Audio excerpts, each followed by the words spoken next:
Instead of sending General Motors and Chrysler into the prepackaged bankruptcy that they deserve, we now have taken the unprecedented step of firing the CEO of General Motors.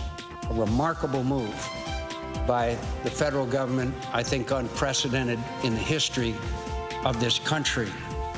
Well, that's Senator John McCain today making a very correct statement, unprecedented in history, an amazing statement, so amazing that he's not ready, Pat, to say if it's bad or good. Just stunning. A president of the United States. Remember Kennedy going after Big Steel? Remember Reagan going after Patco? This beats them all, it doesn't it, in terms of power over the economy? I think it's disgraceful what they did to Rick Wagoner, quite frankly. Why so? Well, I don't think did he do a good job? Well, I think the guy, look, Rick Wagoner, they said, didn't know the financial crisis was coming. Paulson didn't know. Bernanke didn't know. Goldman Sachs didn't know. And they're in that business. Chris, what this is, I mean, Mr. McCain, with due respect, has an us or them relationship with Detroit. You think Tokyo would have an us or them relationship with Honda and Toyota if they're in trouble?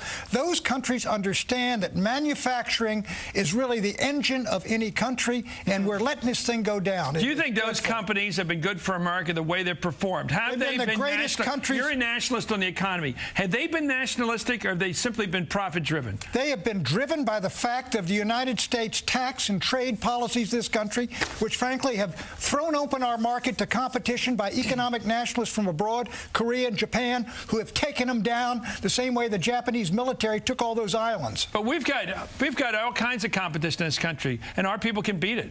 Yeah, you know, Microsoft can beat anything coming at them. So can Steve Jobs at Apple, right? I think at the end, the great misfortune for Detroit is to be located where it is on the continent, because they were isolated for a long time from the competition. And Pat's right about the taxes and the imports and so forth. But if you look at a magazine like Consumer Reports, and it lists the top 10 most desirable cars to have in this country, there's only one American car in the top 10. If you look at the top 10 most reliable cars, as reported by thousands of people in all kinds of independent testing, there's only one American car. Which one? Well, I think it's the Buick. I think it's the Buick. So there's President pointed to that. One out of 10. By the way, and it's a little, to go to Pat's point, both of the cars that they were bragging about at the White House briefing today, the Chevy Malibu from last year and the Buick from this year, are made by General Motors. So Wagoner must have been doing something. Sure, they're doing. Chris, you'd say, look, he built SUVs. What do you respond to that about consumer products? Yeah. If the consumer chooses a better car, what's wrong with that? Because, Chris, we are Americans is the last analysis. Before, let me tell you, when we were coming up as a country, the British built everything better than we did. We put tariffs on it, so we would start. The problem is quality. Howard Fineman, thank you. Pat Buchanan, I agree with you in principle, but the voters and the consumers choose differently. Join us again tomorrow night.